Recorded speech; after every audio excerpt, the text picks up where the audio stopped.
দেব। Madam, এখানে আশেপাশে কোনো মেকানিক পাবেন না, আমি দেখছি কি হয়েছে। তুই ঠিক করবি?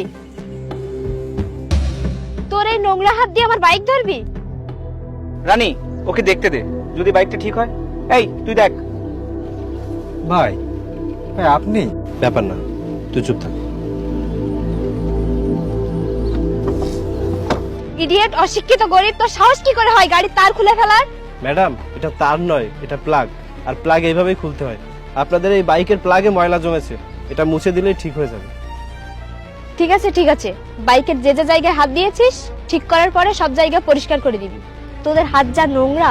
এই ম্যাডাম, আপনি কাকে কি বলছেন? জানেন আপনি কার সামনে দাঁড়িয়ে কথা বলছেন?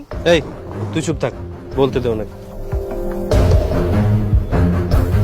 সৈকত, তুই তো বেশি বুঝিস, এখন তুই গায়ে আমার গাড়ি নষ্ট করে ফেলবে। হ্যাঁ, এই ম্যাডাম তো একটু বেশিই বলছে। থাক, বাদ দে। ওনারা শহরের মানুষ তো, ওনাদের অহংকার একটু বেশি হয়। 100 বার বলবো, কে বাধা দিবে আমাকে? আমি কে জানিস? এই শহরের সবচেয়ে বড় কোম্পানির ম্যানেজারের মেয়ে আমি।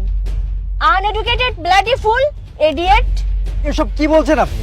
আরে রানী, তুই এই অশিক্ষিতদের সাথে ইংরেজিতে কথা বলছিস? এদের সাথে ইংরেজিতে কথা বলা আর কানে কালা মহিষের সামনে বেল বাজানো একই কথা।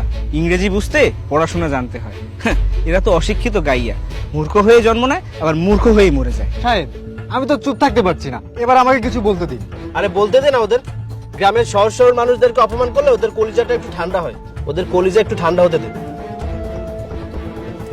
ম্যাডাম, বাইক ঠিক হয়ে গেছে, নিয়ে যান।